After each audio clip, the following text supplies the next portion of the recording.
اسلام آباد high court میں 24 نومبر کے پی ٹی اے احتجاج کے خلاف اسلام آباد کے تاجروں کی توہین عدالت درخواست پر سماعت ہوئی ہے۔ چیف جسٹس عامر فاروق حکومت اور انتظامیہ پر برہم۔ چیف جسٹس نے ریمارک دی، آپ نے امن و امان بحال کرنا تھا مگر آپ نے پورا اسلام آباد بند کر دیا۔ درخواست گزار نے کہا کہ ہمارے کاروبار کو چلنے دیں۔ آپ نے میڈیا پر ہر جگہ کہا کہ اسلام آباد ہائی کورٹ کے آرڈر پر ہم اجازت نہیں دے رہے۔ عدالت نے آپ سے کہا تھا کہ شہریوں، کاروباری لوگوں سمیت احتجاجی مظاہرین کو بنیادی حقوق کا خیال رکھیں۔ میں پی ٹی آئی سے بھی پوچھوں گا کہ عدالتی احکامات کی خلاف ورزی کیوں کی گئی۔ پی ٹی آئی نے غلط کیا تو حکومت نے بھی تو غلط کیا۔ درخواست گزار کا کیا قصور تھا؟ ان کے کاروبار کو کیوں بند کیا؟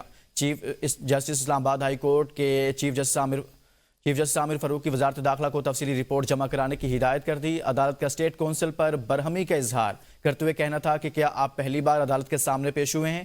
یہ ماہرانہ رائے وہاں دینی تھی۔ آپ نے اسلام آباد کو ایسے بند کیا تھا کہ ججز سمیت میں بھی نہیں آ سکا۔ مزید بات کریں گے نمائندہ ABN نیوز ابراہیم عباسی سے۔ جی ابراہیم، مزید کہیے گا۔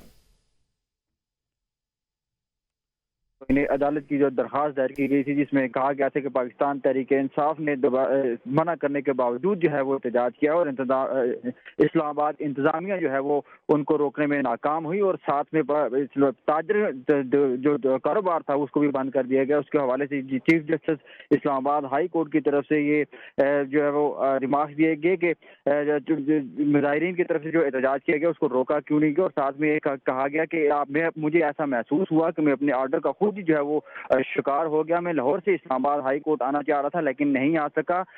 عوام کا اس کے اندر کیا قصور ہے؟ آپ کو جو میں نے آرڈر کیا تھا اس کی کمپلائنس آپ نے نہیں کی۔ آپ اگر احتجاج کرنا جو ہے وہ بنیادی انسانی حق ہے تو کاروبار کرنا بھی بنیادی انسانی حقوق میں جو ہے وہ شامل ہے۔ آپ نے احتجاج کرنے والوں کے ساتھ جو ہے وہ اگر انہوں نے غلط کیا تو آپ نے بھی اس معاملے میں، حکومت نے بھی جو ہے وہ سارے معاملے کو غلط کیا۔ اس کے اوپر آپ مکمل رپورٹ جو ہے عدالت کے سامنے اگلے ہفتے لا کر دیں۔ اسٹیٹ کونسل کو مزید چیف جسٹس اسلام آباد ہائی کورٹ کی جانب سے یہ کہا گیا کہ اسلام آباد کے اندر جو ہونے والا جو واقعہ ہے اس کو جو ہے وہ آپ نے دیکھنا تھا لیکن آپ صحیح طریقے سے اس کو نہیں روک سکے۔ البتہ اسلام آباد ہائی کورٹ کے چیف جسٹس نے سماعت جو ہے وہ اگلے ہفتے تک ملتوی کر دی گئی ہے۔ اسٹیٹ کونسل کی جانب سے یہ کہا گیا کہ آپ نے پاکستان تحریک سماعت اگلے ہفتے کے لیے ملتوی کی گئی ہے۔ بہت شکریہ ابراہیم عباسی، اس حوالے سے آگاہ کر رہے تھے۔